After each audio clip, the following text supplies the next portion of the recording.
A blessed Sabbath day, everyone. Thank you for joining us here at Revival Faith Ministries. I'm Pastor Rex Frank, and it is a joy to have you with us today.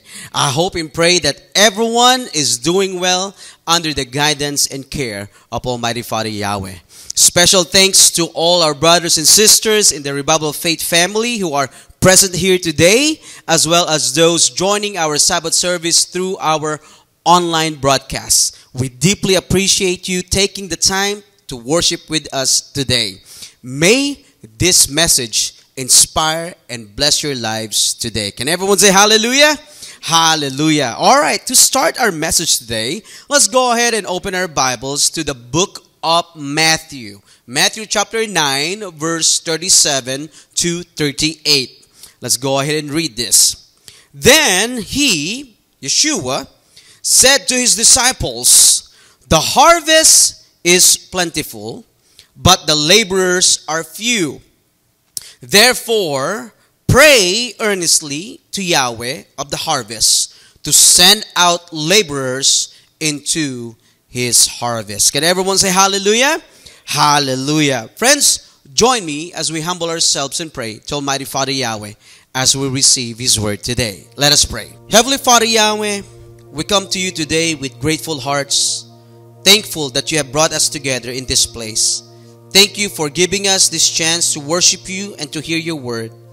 We ask that you open our hearts, please open our minds, so we can fully understand and learn from your message today. Let your spirit be with us, guiding us and giving us wisdom to live out what we learn. Bless the words that will be shared and help us to take them to heart and put them into action. Thank you, Father Yahweh, for all the blessings you've given us and for your love and care that never fail. All praise, honor, and glory belongs to you alone, Father. We pray this in the name of your Son, our Savior, Yahshua Messiah. Hallelujah. Everyone say hallelujah. Hallelujah. All right, friends, our message today is entitled Praying for Laborers in the Harvest. Praying for laborers in the harvest.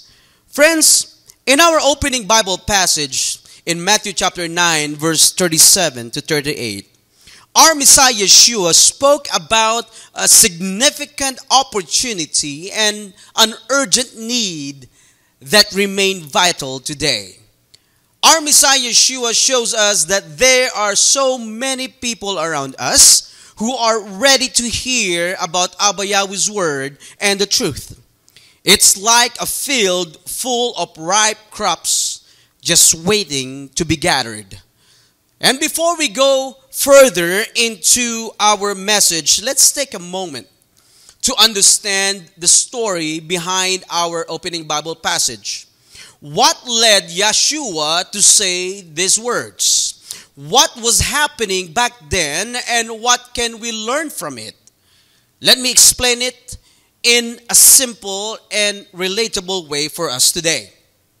Friends, Matthew chapter 9 gives us a glimpse into one of the busiest and most meaningful time of our Messiah Yeshua's life. Yeshua did not stay in one place or wait for people to come to him. He was moving. He was traveling from town to town, meeting people where they were. He spent his time teaching, healing, sharing Abba Yahweh's message. But more than just helping people with their sicknesses, he focused on what was most important, their spiritual lives. These people were spiritually lost. They were searching for hope and for answers in their lives. And when our Messiah Yeshua saw these people, he felt sorry for them. This is what he said in Matthew chapter 9, verse 36. When he saw the crowds, he was deeply moved with compassion for them because they were troubled and helpless like a sheep without a shepherd. See, Yeshua was not just feeling sorry for these people, my friends. He was moved with compassion. Ang ibig sabihin po, mga kapatid, ay lubos siyang nahabag sa kanya pong nakita. His heart was deeply stirred when he saw the situation of the people. Look at this, my friends. He did not just see a crowd. He saw each person and their struggles. He saw their fears. He saw their pain and how lost and helpless they were. Like sheep without a shepherd to guide and to protect them.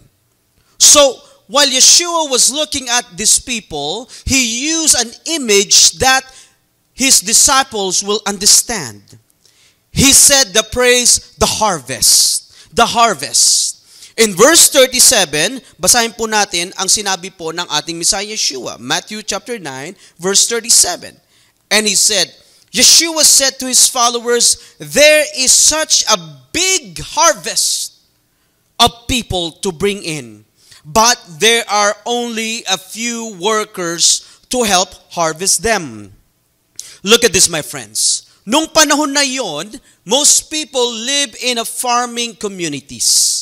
Kaya nalalaman po ng mga tao or yung mga farmers kung gaano po kahalaga na anihin o i-harvest yung mga pananim kapag ito po ay hinog na. Dahil kapag yung mga magsasaka po ay ipinagliban pa nila yung pag-aani, ano po mangyayari doon sa mga crops? Yung mga pananim ay maaari pong masira.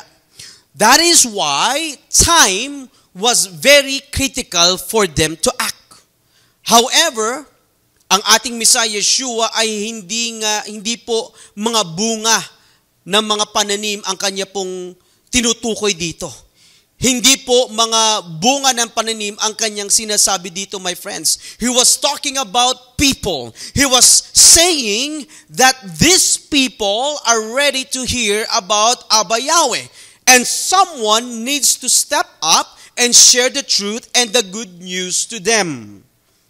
But then Yeshua pointed out the situation. Ano po yung condition? Ano po yung kalagayan na nakita ng ating Messiah Yeshua? Ang sabi niya, the workers are few. The workers are few. There were not enough people willing to step up and share Abba Yahweh's word. Friends, the opportunity was there. The harvest was ready. But there were not enough laborers to gather it. So ano po ang naging tugon ng ating Messiah Yeshua sa ganitong sitwasyon? Ano po ang kanyang tugon nung nakita niya ang kalagayan ng mga tao, mga kapatid, mga kaibigan? Sinabi po ba niya na hayaan na lang yung mga tao? Sinabi po ba ng ating Messiah Yeshua na, hayaan mo na lang yung mga tao na ganyan? Definitely no, my friends. Hindi yan ang sinabi ng ating Messiah Yeshua. Friends, our Messiah Yeshua gave the disciples a clear instruction. Binigyan niya ng command kung ano ang dapat gawin ng mga disciples. Ano po yung command na yon, mga kapatid, mga kaibigan? Mababasa natin yan sa verse 38. And Yeshua said sa Matthew chapter 9 verse 38, Yahweh owns the harvest. Pray to Him that He will send more workers to help gather His harvest. Can everyone say hallelujah? Friends, tandaan po natin na hindi po ito isang suggestion na sinabi ng ating Messiah Yeshua. Ipinaalala po ng ating Messiah Yeshua doon sa mga disciples that the harvest belongs to Abba Yahweh. This is Abba Yahweh's field, and He is the one who chooses, He is the one prepares and sends the workers to gather the harvest. Friends, ang dapat po nating gawin ay maging handa tayo na magsabi sa ating Amang Yahweh na, yes, I'm committed. At kapag ang ating Amang Yahweh ay tawagin tayo, mga kapatid, dapat handa po tayong tumugon, tumalima doon sa Kanya pong sinasabi sa atin. Dapat ready tayo na maging manggagawa niya. Let me ask everyone right now, and this is a very important question. Handa po ba tayong mag-commit sa ating Amang Yahweh?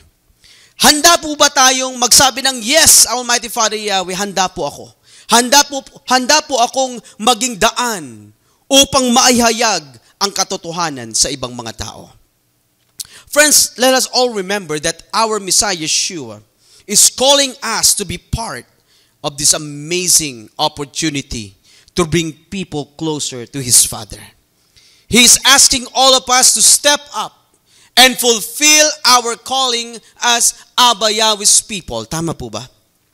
Mga kapatid, mga kaibigan, kung atin lamang pong titignan ang ating kapaligiran, there are many people all around us. Diba? There are many people around us in our communities, our homes, our workplaces, our schools, who are really searching. They are searching for meaning in life. They are searching for purpose. They are searching for truth, for healing in their brokenness, and for answers to questions that only our Almighty Father Yahweh can answer. Tama po ba mga kapatid, mga kaibigan? Friends, today our Messiah Yeshua is reminding us that as children of Almighty Father Yahweh, we are entrusted with a purpose, with a responsibility. Ano po yun mga kapatid, mga kaibigan? Ano yung purpose na yon? Ano po yung responsibility na yon? To take action and to share Abba Yahweh's word with other people. And as children of Abba Yahweh, we are called to be laborers. We are called to be workers, to work faithfully in Yahweh's field. Our Messiah Yeshua is urging us to step up and respond, saying, yes, I will go. Yes, I will serve. Yes, I will share Abba Yahweh's word with my family, with my friends, and everyone around me. Just look around us, my friends. We have many opportunities to share the good news. Marami pong mga pagkakataon ang dumarating sa ating buhay, ang maaari nating gamitin para magpahayag ng katotohanan sa ibang mga tao. Friends, remember this. The harvest is not the problem.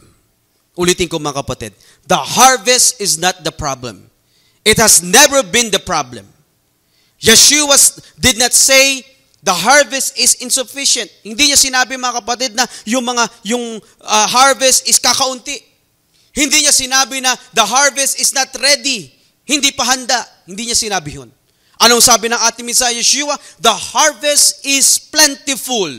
That means the field is full. The opportunities, my friends, are abundant. The issue, my friends, or yung problema is that the laborers or yung workers who needs to go out and gather the harvest are few. Ito yung nakita ng ating Messiah Yeshua na sitwasyon.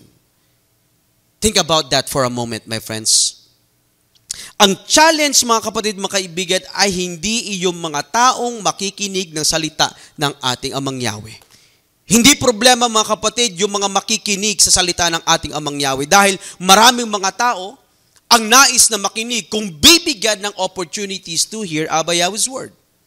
Ang nagiging issue, mga kapatid, ang nagiging challenge ay kulang ang mga taong maghahatid ng salita ng ating Amang Yahweh. Kulang ang mga tao na willing to step up and commit themselves to help and share Abba Yahweh's word. Tama po ba, mga kapatid? Friends, too many times, maraming mga tao ang nag-hold back. Maraming mga tao ang hesitant na mag-share ng salita ng ating Amang Yahweh. Ito po yung katotohanan. This is the truth. Maraming mga tao ang ayaw maging daan para maihayag ang salita ng ating Amang Yahweh.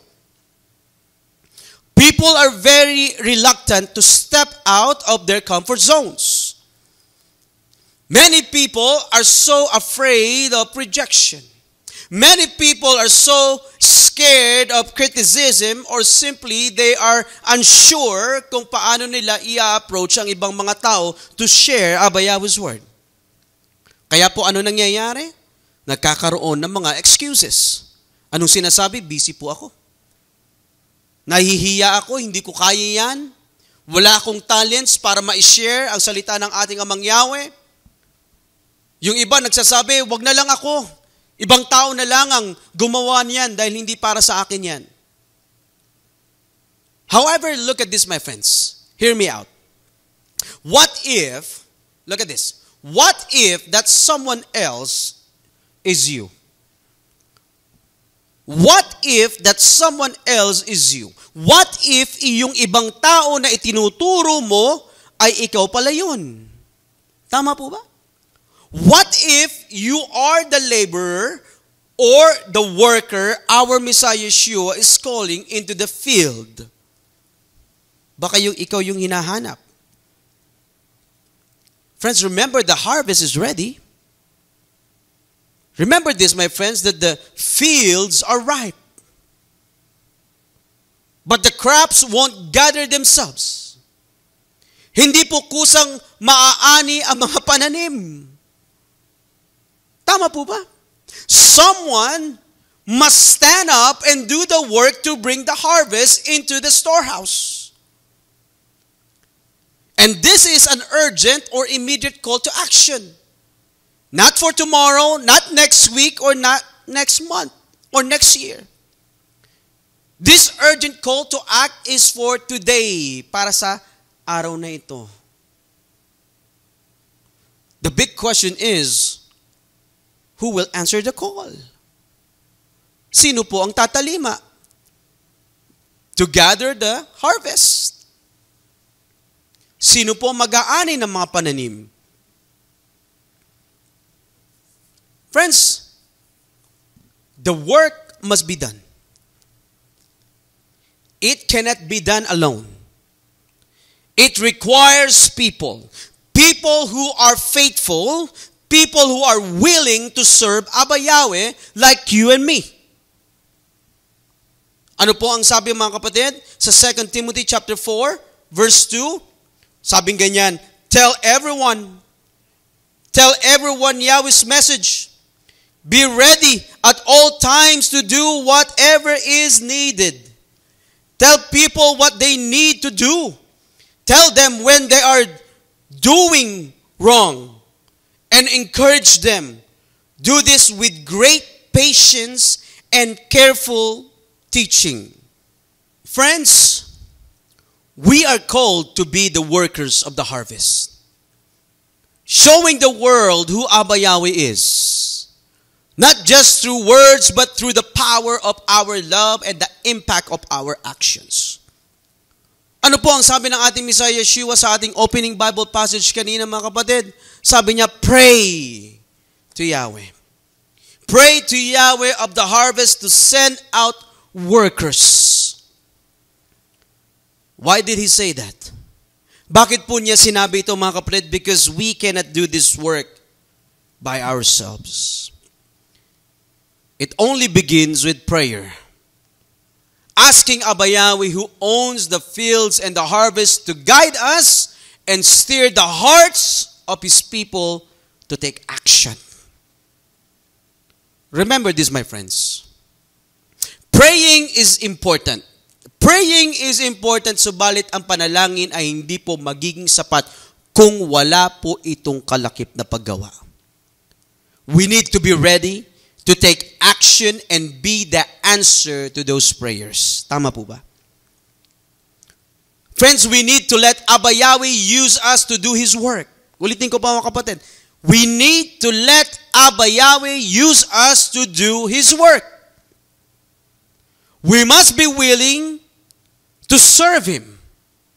We must be a willing servant to take on the responsibility of delivering His message to the people.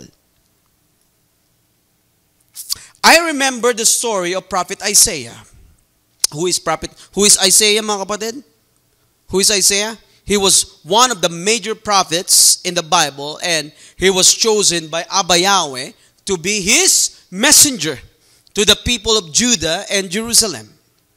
In Isaiah chapter 6, my friends, we see Abba Yahweh searching for someone willing to go and deliver His message to the people of Judah.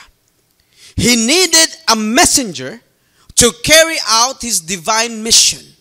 Basahin po natin yan mga kapatid. Isaiah chapter 6, verse 7 to 8. Ganitong sabi, Then He, one of the seraphim, touched my mouth with a hot coal and said, When this hot coal touched your lips, your guilt was taken away, and your sins were erased. Look at this, verse 8. Then I heard Yahweh's voice saying, who can I send? Who will go for us? Ano po ang sabi ni Prophet Isaiah? So I said, here I am, send me. Can everyone say hallelujah? Ano sabi ni Prophet Isaiah? Here I am, send me. Tinanong siya ng ating Amang Yahweh, who can I send? May tanong si Amang Yahweh. Anong tanong niya? Who can I send? Sino ang maaari kong ipadala para ihayag ang aking sasabihin sa mga tao sa Judah? Ano sabi ni Prophet Isaiah? Here I am, send me. Let me ask everyone right now, my friends. Are we willing to step up to do what Abba Yahweh wants us to do? Ready po ba tayo, mga kapatid, to serve Almighty Father Yahweh? Kagaya po ni Prophet Isaiah. Ready po ba tayo, mga kapatid, na maging daan upang maipahayag ang salita ng ating Amang Yahweh sa ibang mga tao? Friends, remember that Isaiah did not hesitate. Agad niyang sinabi na, here I am, send me. And I pray, my friends, that we need to have this kind of courage. Na magkaroon tayo ng ganitong courage to answer Abba Yahweh's call to take action. Bilang mga anak ng ating Amang Yahweh, dapat handa tayong sumunod at gawin ang ating mga tungkulin para po sa ating Ama. Tama po ba? Alam niyo, mga kapatid, this is not just a message for pastors or elders or assembly leaders. This is a message for everyone who calls Abba Yahweh their Father. Ang mensaheng ito, mga kapatid, ay para po sa ating lahat bilang mga anak ng ating Ama. Whether you are a student, a parent, a business person, or a retiree, you have a role in the harvest. Each of us should have an active participation in the work of Abba Yahweh. Ulitin ko, mga kapatid. Each of us should have an active participation in the work of Abba Yahweh. Tama po ba? Ang bawat isa po sa atin ay may mahalagang tungkulin sa gawain ng ating Ama. I know that you have people in your life who need to hear about Abba Yahweh's word. Tama po ba? I know that you have a story to share, a kindness to offer, a prayer to pray. The question is, will you answer the call? Will you be that person to deliver Yahweh's message to other people?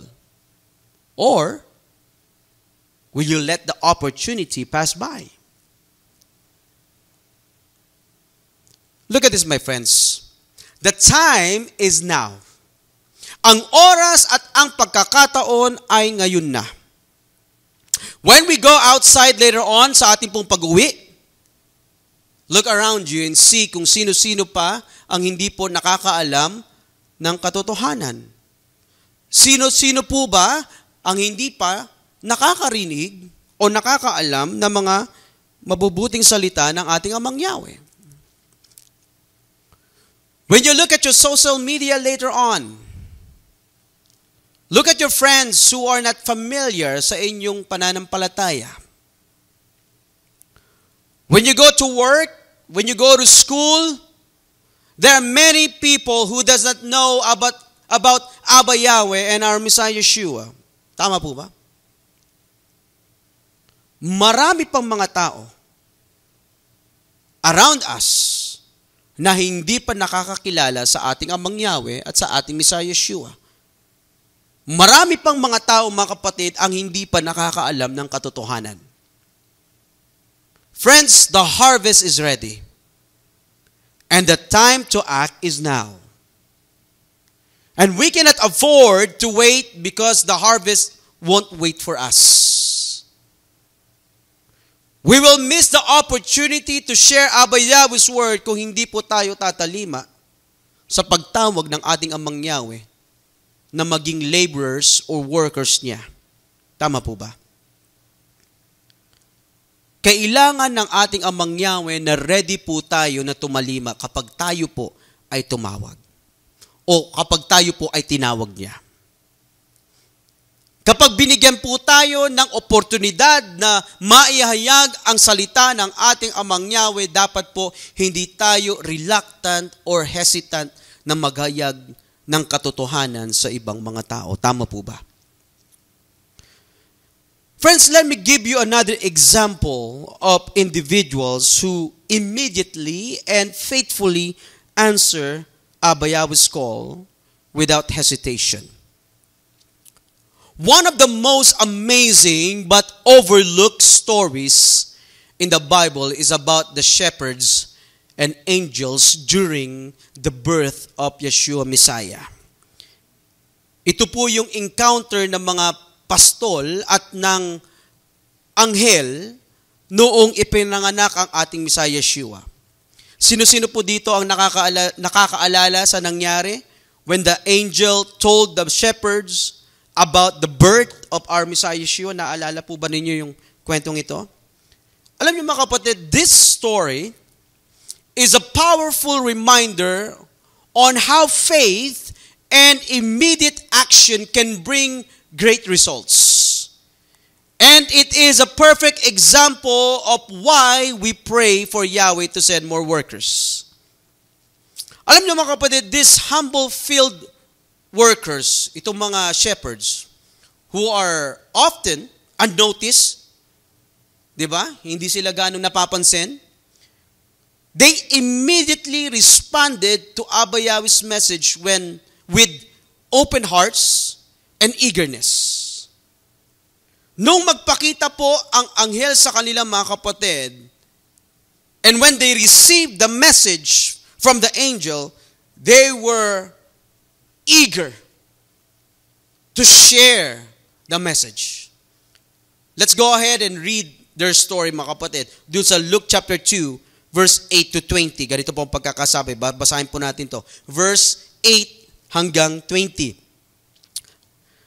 That night, some shepherds were out in the field near Bethlehem, watching their sheep. An angel of Yahweh appeared to them, and the glory of Yahweh was shining around them. The shepherds were very afraid. The angel said to them, "Don't be afraid. I have some very good news for you. News that will make everyone happy. Today, your Savior was born in David's town. He is the Messiah, the Master.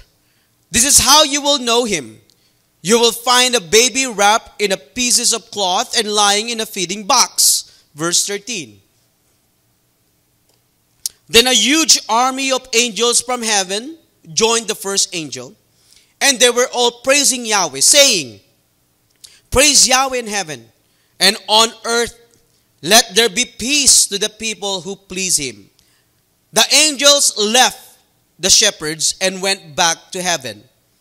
The shepherds said to each other, "Let's go to Bethlehem and see this great event Yahweh has told us about." So they went running and found Mary and Joseph. And there was the baby lying in the feeding box. When they saw the baby, they told what the angels said about this child. Verse 18. Everyone was surprised when they heard what the shepherds told them. Mary continued to think about these things, trying to understand them. The shepherds went back to their sheep, praising Yahweh and thanking him for everything they had seen and heard. It was just as the angel had told them. Can everyone say hallelujah? Hallelujah. Friends, yung mga pastol or yung mga shepherds ay hindi po they were not powerful leaders or people with high positions in society. Tama po ba? Sila po mga kapatid, yung mga pastol ay they were just ordinaryong mga tao lamang sila. They were simple. They were everyday workers doing their job out in the fields just like you and me. Parang katulad po natin. Tama po ba? However, kahit sila po ay mga ordinaryong mga taga-alaga ng mga tupa, our Almighty Father Yahweh chose them to be the first to hear the greatest announcement in the history. Ano yun? The birth of our Messiah Yeshua. Friends, let me ask everyone right now. Ano po bang pinapakita sa atin dito? Ano pong aral ang ipinapakita sa atin ngayon? It shows that Abba Yahweh calls everyone to share the good news. Hindi po tinitignan ng ating Amang Yahweh kung ano ang estado ng buhay mo. Hindi tinitignan ng ating Amang Yahweh kung meron kang diploma, kung nakapagtapos ka ba ng pag-aaral. Always remember, my friends, that Abba Yahweh calls people with open hearts. He calls people who are willing to obey. He calls people na marunong mag-listen at mag-respond sa kanyang mga instructions. Yun ang hinahanap ng ating Amang Yahweh. Yung obedient sa kanyang mga salita. When the angels delivered the message doon po sa mga pastol, sinabi po ba ng mga pastol doon sa anghel na, naku, wag nyo kaming abalahin dahil may trabaho kaming ginagawa dito. Sinabi po ba nung mga pastol doon sa anghel na, ibalita nyo na lang sa iba dahil busy kami. Hindi namin magagawa yan. Yan ba ang sinabi ng mga shepherds doon sa angel? Ano po ang ginawa ng mga pastol nang narinig nila ang salita ng anghel? Nang sabihin sa kanila yung good news. Good news na makapagbibigay ng kagalakan sa buong sangkatauhan. Ano pong ginawa nila? They acted immediately. They immediately look for our Messiah Yeshua. Tama po ba? Nagmadali sila at hinanap si Messiah Yeshua at nang makita nila ang bata, ano po ang kanilang ginawa? Basahin po natin Luke chapter 2, verse 17. Sabing ganyan, when they had seen him, they told or they spread the word about or let the people know what the angels had said about this child. Nakita niyo mga kapatid? Inihayag nila. Sinabi nila yung tungkol sa ating Messiah Yeshua. Basahin po natin yan sa Tagalog. Sabi nga yan, Luke chapter 2 verse 17, sa Tagalog naman po, nang makita ng mga pastol ang sanggol, isinalaysay nila ang sinabi ng anghel tungkol dito.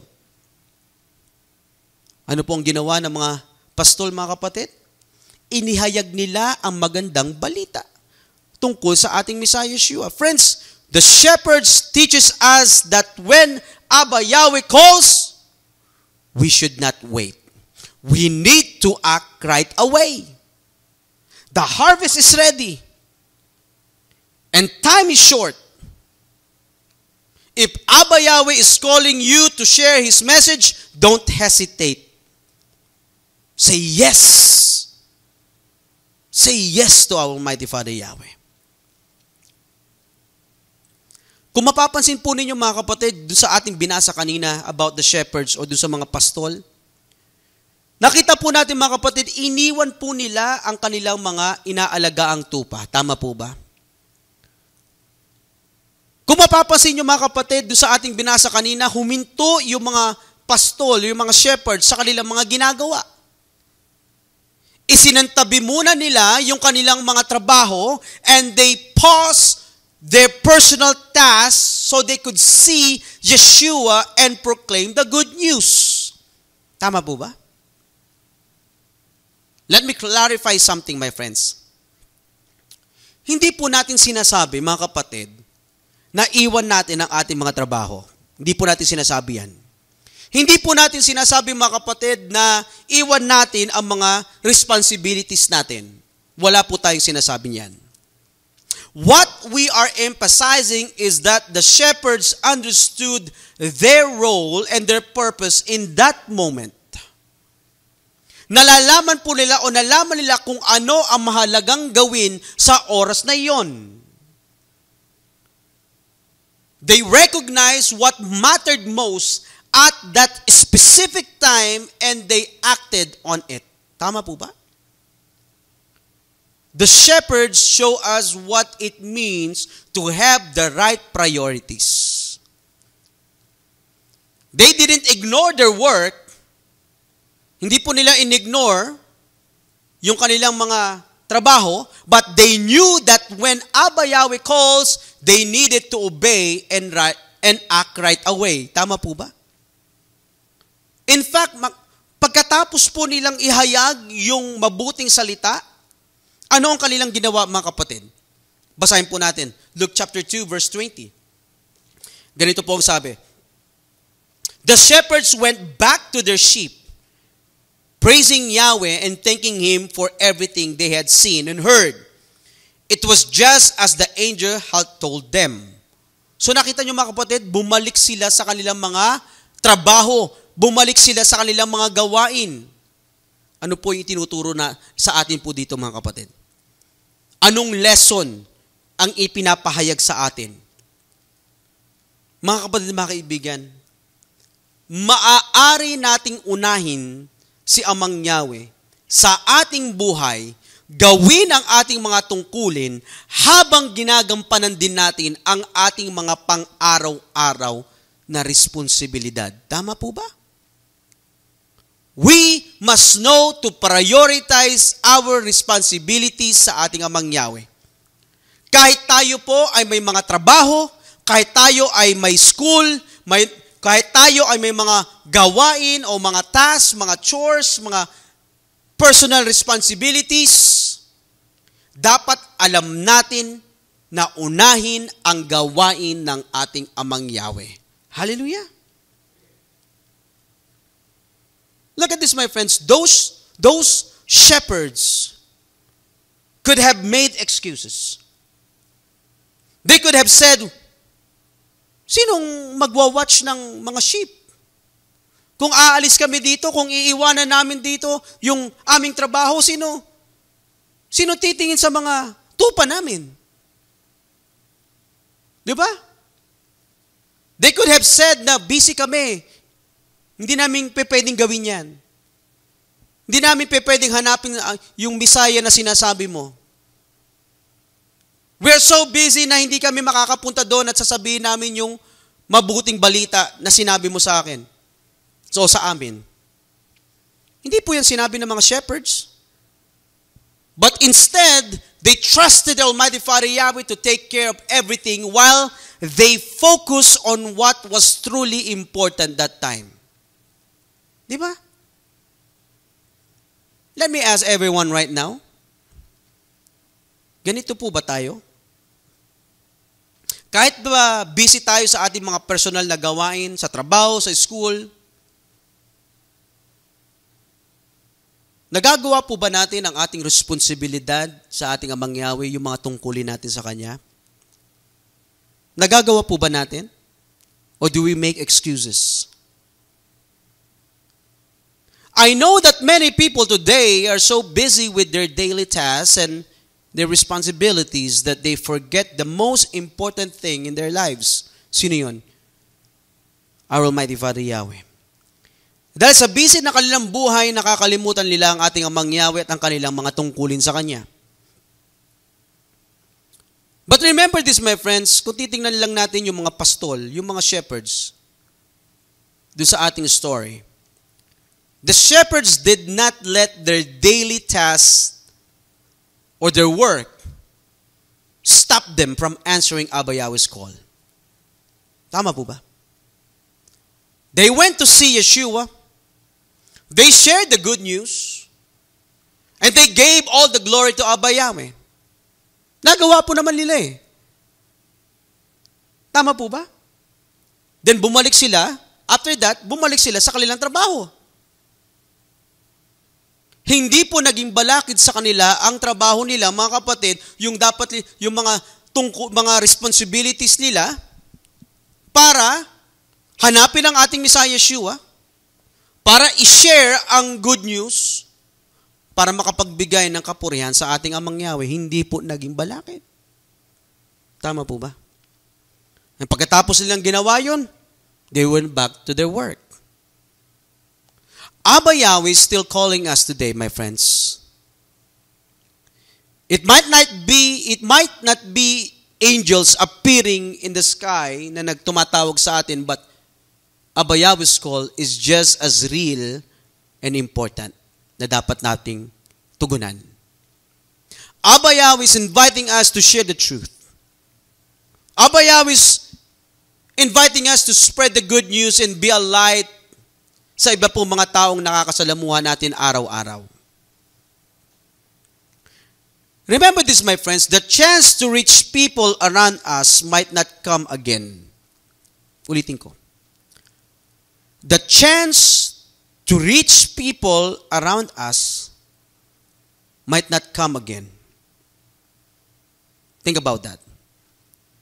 And that's why it is very important to seize the moment and do the work while we still can. Tandaan natin mga kapatid, mga kaibigan, ang buhay po unpredictable. And every day, people will eventually come to the end of their life on this earth. Some of them are friends, co-workers, or neighbors we know. And if we don't step up and share Abba Yahweh's word at ibahagi sa kanila ang katotohanan, who will share the truth to them? Sino magsasabi ng katotohanan sa kanila? That's why I encourage everyone right now, let us not miss the chance to bring light, to bring the truth sa mga taong nakakasalamuhan natin araw-araw. Huwag nating sayangin ang mga oras, ang mga panahon na hindi tayo nakakapagpahayag ng salita ng ating Amang Yahweh. Ano po ang sabi sa John chapter 4, verse 35? It is still 4 more months until the plants in the farmer's field will be ready for the harvest. But I say that you should open your eyes. Si Yeshua po nagsasalita nito. Ano sabi niya? But I say that you should open your eyes. Look at the fields. The plants are ready for the harvest now. Can everyone say hallelujah? Huwag natin sabihin na, next time na lang. Mag-wait na lang ako. Sa susunod na buwan na lang. Sa susunod na linggo na lang. No. Ang sabi ng ating Messiah Yeshua, open your eyes and look at the fields. The plants are ready for the harvest. Yeshua was telling his disciples, sa passage na ito mga kapatid, ang sinasabi ng ating Messiah Yeshua, don't delay. Don't delay. Don't make any excuses. The fields are ready right now. Stand up. Stand up, my friends. And act into it. Ano ang dapat natin gawin? Dapat ready tayo. Handa tayo mag-share ng salita ng ating Amang Yahweh. There is no time to waste. The harvest is not coming later. It's here right now. The opportunity to share Abba Yahweh's word and touch the hearts and lives is already in front of us. When we go out, we see many people. Tama po ba? Our neighbors, our friends, classmates, co-workers. The harvest is not just in faraway places, my friends. It is in our homes, in our schools, workplaces, in our communities. The people around us, they are part of this harvest. We don't need to wait for a more convenient time or for everything to be perfect para tayo magayag ng salita ng ating Amang Yahweh. Our Messiah Yeshua reminds us that the time is right now. Let's not put up what Abba Yahweh has called us to do, my friends. It's not about our abilities. It's not about our qualifications. It's about being willing to step up, to trust Almighty Father Yahweh, and let Him work through us. Tandaan po natin mga kapatid, we are Abba Yahweh's workers in His field. He already equipped us, each of us, with unique gifts and opportunities to reach people in our own circles of influence. Kaya wag po natin sayangin mga kapatid ang mga gifts na ito. Wag po natin sayangin na hindi magamit yung ibinigay niyang mga talents para tayo po ay makapagbigay ng karangalan sa Kanya. Ano po ang sabi sa Ephesians chapter 2, verse 10? Sabi ganyan, Yahweh has made us what we are, and in our union with Yeshua Messiah, He has created us for a life of good deeds, which He has already prepared for us to do. Anong good deeds po yon? To serve Abba Yahweh, to obey Him, to reflect His character, to live a righteous life, to share His word, and to bring people to know Him. Hallelujah! Huwag nating i-waste yung opportunities, my friends, to do what our Father Yahweh is asking us to do.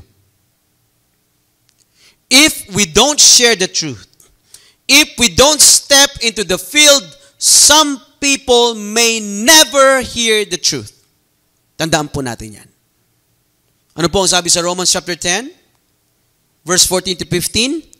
But before people can ask Yahweh for help, they must believe in Him.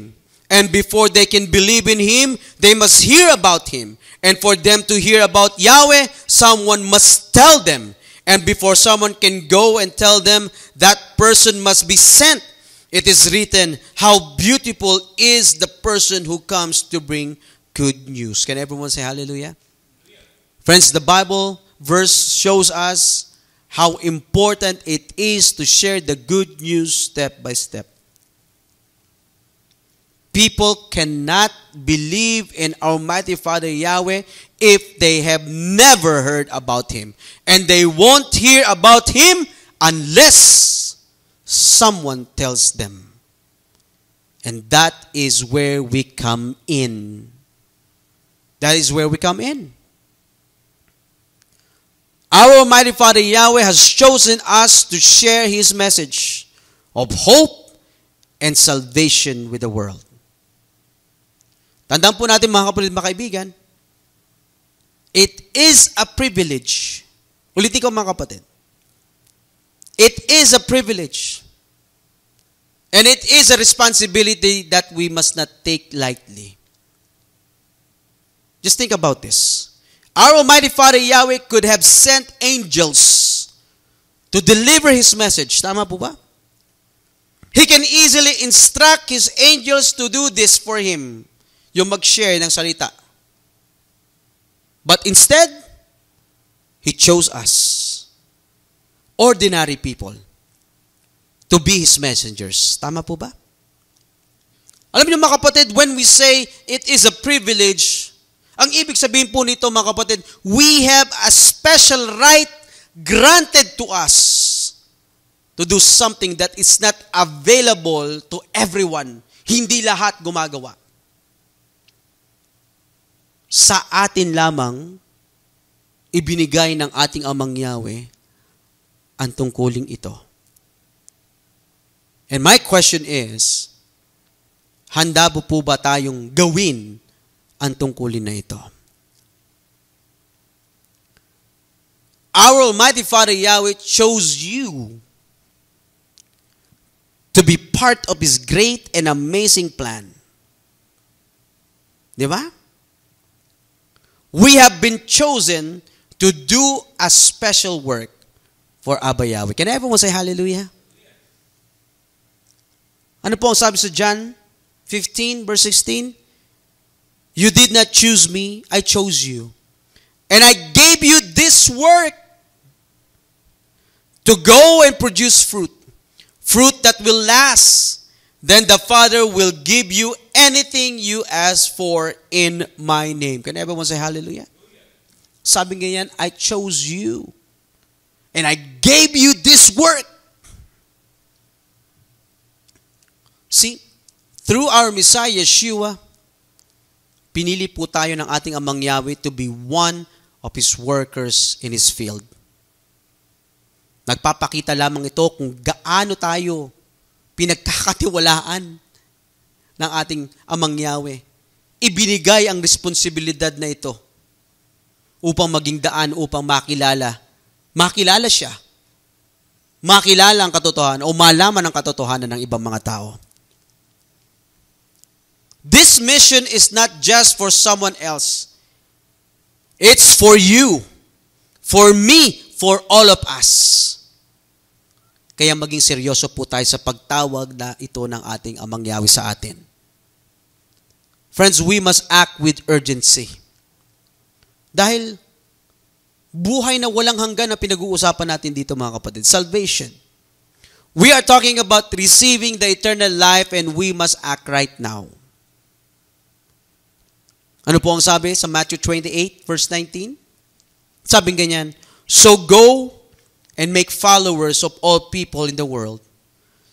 Baptize them in the name of the Father and the Son, and to receive the Holy Spirit. Our Messiah Yeshua is asking us to step up and share Abba Yahweh's truth sa mga tao pong nakapaligid sa atin. It doesn't matter how big or small our actions are. Ang mahalagang mga kapatid, willing tayo na maging daan upang maihayag ang katotohanan sa iba pong mga tao. Tandaan po natin, ulitin po natin mga kapatid, Abba Yahweh is not looking for perfect people. Dahil naman po natin, wala namang perfect na tao. Tama po ba? Alam po ba ninyo ang kanyang hinahanap? Yung may willingness na magsabi na, yes, I'm ready to serve you, Heavenly Father Yahweh. Hallelujah. Let me take a moment to ask each and every of you today. As children of Abba Yahweh, do you believe it's your responsibility to share His word with others? Ulitin ko. Bilang mga anak ng ating Amang Yahweh, naniniwala po ba kayo mga kapatid na responsibilidad natin na ihayag ang salita o yung katotohanan sa ibang mga tao? Or can we just keep it sa ating mga sarili? Think about it. How will others come to know His love, His commandments, and His promises if we do not step up and share it with them? Paano po nila malalaman? Di ba? The opportunity to reach others is too important to miss. Every moment matters and every person is valuable, my friends. Ano po ang sabi sa Galatians chapter 6, verse 9? Sabi ngayon, we must not get tired of doing good. We will receive our harvest of eternal life at the right time. We must not give up. Can everyone say hallelujah? Huwag daw po tayong mapagod sa paggawa ng mabuti sa pagdating ng takdang panahon. Tayo ay aani kung hindi tayo susuko. Ano po yung aanihin natin? What will we harvest? Of course, mga pagpapala na galing po sa ating Amang Yahweh. When we answer Abba Yahweh's call, we are fulfilling the purpose for which we are created. At dahil dito, tayo po, mga kapatid, ay pagpapalain ng ating Amang Yahweh. Ano pong sabi sa 2 Corinthians chapter 9, verse 8? And Yahweh can give you more blessings than you need, and you will always have plenty of everything. You will have enough to give to every good work. Can everyone say hallelujah? Abba Yahweh can give us more blessings than what we need. Sa Tagalog, kayang ibigay ng ating Amang Yahweh ng mas maraming pagpapala higit pa saan sa kailangan natin. And do you know what's even more beautiful? When we serve Almighty Father Yahweh with a willing heart, He does not just bless us. He also uses us as instrument to bless other people. And that's why we must be ready to say, here I am, send me. Just like the prophet Isaiah, let's embrace Abba Yahweh's call with courage and faith, without fear, without hesitation. Just like the shepherds who did not think twice, let us go ahead and respond and share the good news with boldness and joy. Hallelujah. Friends, I encourage everyone today to be ready to become workers for Abba Yahweh. I encourage everyone today to pray for the harvest, and do what our Messiah Yeshua commanded us to do. Ano yung sabi niya ating Messiah Yeshua sa Matthew 9 verse 38? Therefore, pray to Yahweh of the harvest that He will send out laborers into His harvest. This is not just about praying for our own needs, my friends. It's about praying for others for the harvest and for workers who will bring people closer to Him. Prayer is the foundation of any spiritual harvest. It is through prayer that we gain the vision, wisdom, and strength needed to effectively share Abba Yahweh's word. When we pray, my friends, for laborers, we begin to understand the urgency and importance of our mission. Ano po ang sabi ng ating Messiah Yeshua sa Matthew 9, verse 37? Then He said to His disciples, the harvest truly is plentiful, but the laborers are few. Friends, our prayers connect us to this truth. Mas makikita at mas mararamdaman natin ang pangangailangan na tuparin ang ating mga tungkulin sa ating Amang Yahweh kapag po tayo ay nananalangin. When we pray, our prayer opens the doors for Abba Yahweh to move in powerful ways sa ating pong buhay. Sa pamamagitan po ng ating pananalangin, we are inviting Almighty Father Yahweh to prepare our hearts. We are inviting Almighty Father Yahweh to remove any obstacles and to create opportunities for His word to be shared. Hallelujah. Friends, always remember, our prayer equips us to be effective workers. Before we can help others, we need to be spiritually prepared. We cannot accomplish this mission by relying on our own abilities. It is not by our strength. It is not by our own intelligence or resources na tayo po ay magsasucceed sa mission na ito. We must humbly acknowledge that it is Almighty Father Yahweh who gives us the ability, the courage, and faithfulness to serve in His field. We are never alone, my friends, in this work because Abba Yahweh is with us, leading us, and providing us what we need to fulfill His purpose. Hallelujah! This Abba Yahweh's work is not ours, my friends. We are just tools in His hands. Ano sabi ni Paul, Apostle Paul, in 1 Corinthians chapter 3, verse 6 to 7, I planted, Apollos watered, but Yahweh gave the increase. So then, neither he who plants is anything, nor he who waters, but Yahweh who gives the increase. Can everyone say hallelujah? Friends, the success of this mission is not about how skilled or capable we are.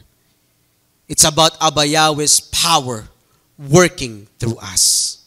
So let me ask this very important question, my friends. Are you ready to share Abba Yahweh's word? Are you ready to share the truth? I understand that it won't always be easy. It takes faith, patience, and sacrifice. But the blessings that come from sharing Abba Yahweh's word will last forever. So let me ask you, my friends, are you ready to say, yes, Father Yahweh, I'm ready to serve you. I'm ready to be part of your work. Handa po ba tayong sabihin ito sa ating Amang Yahweh? Friends, as we close our message today, I want to leave you with this challenge. will you pray for laborers? And will you also be willing to be a laborer yourself? As a closing passage, let's go ahead and open our Bible in 1 Corinthians chapter 15, verse 58. Sabi ganyan, so, my dear brothers and sisters, stand strong. Don't let anything change you. Always give yourselves fully to the work of Yahweh. Ano sabi? Don't let anything change you. Always give yourselves fully to the work of Yahweh. You know that your work in Yahweh is never wasted. Can everyone say hallelujah? Hallelujah. Friends, this verse reminds us of something very important. Every single thing we do for Abba Yahweh matters. It doesn't matter if it's big or small, visible or behind the scenes. When we serve Abba Yahweh, it's never wasted. He sees it all. And He promises to use it for His glory. The harvest is ready, my friends. There are so many people out there waiting for hope, waiting for truth, waiting for someone to show them Abba Yahweh's love. That someone could be you. And the time to act is right now. Let's stay strong, my friends. Never let fear, doubt, or challenges stop us from doing what Abba Yahweh has called us to do. Let's have faith that He will guide us. And let us show His love in everything we say and do. Can everyone say hallelujah? Hallelujah. Sumainyo nawa ang kapayapaan ng pag-ibig at pananampalataya na nagmumula sa ating Amang Yahweh at sa ating Messiah Yeshua. Pagpalain nawa ng ating Messiah Yeshua ang lahat na nagmamahal sa Kanya ng tapat. Tumayo po tayo at manalangin. Heavenly Father Yahweh, Father Yahweh, thank you for speaking us today. May these words, may these lessons be planted deeply in our hearts and in our minds and help us to apply it in our lives. Thank you for reminding us of the work you have called us to do. Thank you for showing us that the harvest is ready and that you've chosen us to be part of your plan. Father Yahweh, we ask for strength. We ask for courage to step out in faith, even when it's hard or when we feel unsure. Help us to see the people around us the way you see them, with love and with compassion. Father Yahweh, we pray for more workers to join in the harvest.